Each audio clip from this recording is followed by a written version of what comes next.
നമ്മൾ സാധാരണ തയ്യാറാക്കുന്ന സേമിയ പായസത്തിന് പകരം ഞാൻ ഇന്ന് സേമിയ ഉപ്മാവാണ് തയ്യാറാക്കാൻ പോകുന്നത്. ഞാൻ അനിത, ഇറ്റ്സ് മൈ ലൈഫ്. ഇത് 2 കപ്പ് സേമിയ. ഇത് വറുത്തെടുക്കാം. അതിനായി ഒരു പാനിൽ ഞാൻ സേമിയ ഇട്ട് കൊടുത്തിട്ടുണ്ട്. ലോ ഫ്ലെയിമിൽ ഇതൊരു 4 മിനിറ്റ്സ് വറുത്തെടുക്കാം. തുടർച്ചയായി ഇളക്കി കൊടുക്കാൻ ശ്രദ്ധിക്കണം. ഇപ്പോൾ സേമിയയുടെ കളർ മാറി വന്നിട്ടുണ്ട്. ഇനി മറ്റൊരു പാത്രത്തിലോട്ട് മാറ്റാം.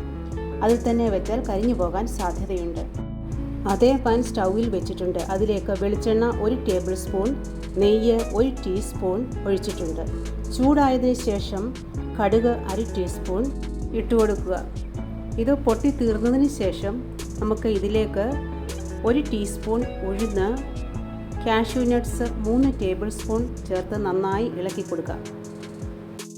ഒരു കളർ ചേഞ്ച് വരുന്നത് വരെ നമുക്കിത് ഇളക്കി കൊടുക്കാം. ഇപ്പോൾ കളർ മാറി വന്നിട്ടുണ്ട്.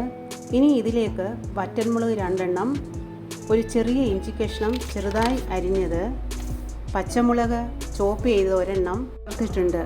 ഇനി നന്നായി ഇളക്കി കൊടുക്കുക. ഇനി ഇതിലേക്ക് ഒരു ചെറിയ സവാള അരിഞ്ഞത്, കുറച്ച് കറിവേപ്പില, ക്യാരറ്റ് ചെറുതായി അരിഞ്ഞത് 1/2 കപ്പ്, അതിനുശേഷം 1/4 ടീസ്പൂൺ ഉപ്പ് ഇവ ചേർത്ത് നന്നായി ഇളക്കുക. മീഡിയം ഫ്ലെയിമിൽ ഒരു 2 മിനിറ്റ് നമുക്ക് ഇളക്കി കൊടുക്കാം. ഇനി ഇതിലേക്ക് 2.5 കപ്പ് വെള്ളം ചേർത്ത് കൊടുക്കാം. 1 കപ്പ് സേമിയയ്ക്ക് 1.25 കപ്പ് വെള്ളം എന്ന കണക്കിന്. എല്ലാം ഒന്ന് ഇളക്കി യോജിപ്പിച്ച് കൊടുക്കുക. ഇനിയും ഹൈ ഫ്ലെയിമിൽ വെച്ച് തിളയ്ക്കാൻ അനുവദിക്കുക. ഇനി ഇതിലേക്ക് തേങ്ങ ചിരകിയത് 1/2 കപ്പ് ചേർക്കാം. ഇപ്പോൾ നന്നായി തിളച്ച് വന്നിട്ടുണ്ട്. ഇനി നമ്മൾ നേരത്തെ വറുത്ത് വെച്ചിരുന്ന സേമിയ ചേർത്ത് കൊടുക്കാം. നന്നായി ഇളക്കി കൊടുക്കുക. ലോ ഫ്ലെയിമിലേക്ക് ആക്കിയതിന് ശേഷം അടച്ചു വെച്ച് നമുക്ക് വേവിക്കാം.